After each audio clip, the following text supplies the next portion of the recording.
Jacksonville Beach Police, DEA agents, and the U.S. Postal Inspection Service. Those law enforcement organizations have disrupted a drug trafficking pipeline between Northern California and Northeast Florida. It's a pipeline that brought illegal Delta-9 THC products disguised as candy, as well as hallucinogenic edibles to Jacksonville Beach. They want it to look harmless. They want it to look like something that we're used to seeing at every convenience store, when in fact it's not. This Jacksonville Beach mother and son now facing felony drug charges. News 4 Jax reporter Eric Avenye explains how the illegal drugs were coming into the area. 68-year-old Heidi Hutinger of Jacksonville Beach and her son, 32-year-old John Clemenco of Northern California, have been identified by investigators as members of the Clemenco Drug Trafficking Organization, or DTO. We've determined that he is the source of supply. DEA Assistant Special Agent in charge of the Jacksonville office, Mike Dubette, says this was an unusual DTO. You'll see families involved where brothers, are both or siblings are involved together in drug trafficking, but a mother-son, that's uncommon. These are the drugs that were seized as evidence during the investigation. They include 1,000 Delta-9 THC vapor cartridges, 400 Delta-9 THC chocolate bars, 2 pounds of raw marijuana, and Delta-9 THC hard candy. And it looked like real candy.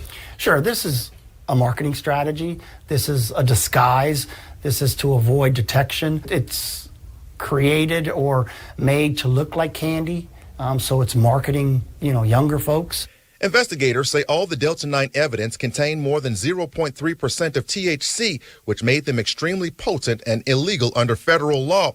30 grams of psilocybin gummies were also seized. Psilocybin is a hallucinogenic drug commonly known on the streets as magic mushrooms. Authorities say the hallucinogenic effects are so strong that a person can't distinguish between fantasy and reality. Folks can have, reoccurrences, months and years later from taking this stuff. Investigators say the months-long investigation revealed the Clemenco DTO was using the U.S. postal system to traffic drugs from Northern California to Ponte Vedra and then to Jacksonville Beach. A little more than a week ago, a 15-pound package was mailed from California to a home behind these security gates here in Ponte Vedra. Investigators say there was a fictitious name on the package.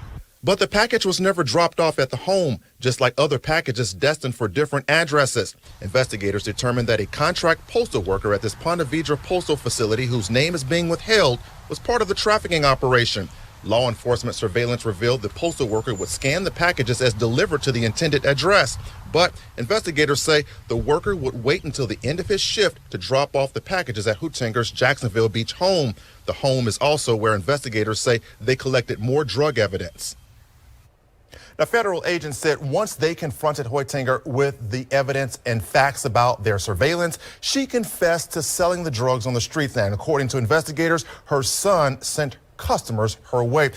One of her charges is trafficking psilocybin, and if convicted on that one charge alone, the 68-year-old woman could face up to 30 years in prison. It's also worth mentioning that she is a former longtime Jacksonville Beach city clerk, so this not looking good. So, Eric, when it comes to the Delta-9 products, could somebody argue that they were for medicinal purposes?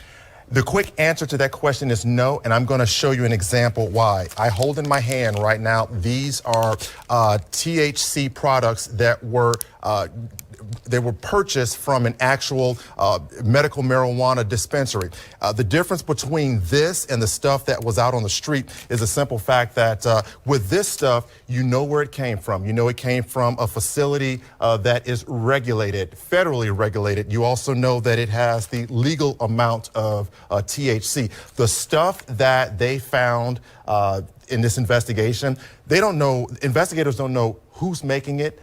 They don't know what's really in it. It still needs to be tested. They know it has high levels of THC, but for all they know, this could also have fentanyl in it. So there's just so many unknowns. And if you're looking for something for medical use, that's not something you wouldn't buy something that you don't know what's in it and where it came from. That's amazing. Stuff that's going on right under our noses, and we have no idea most of the time.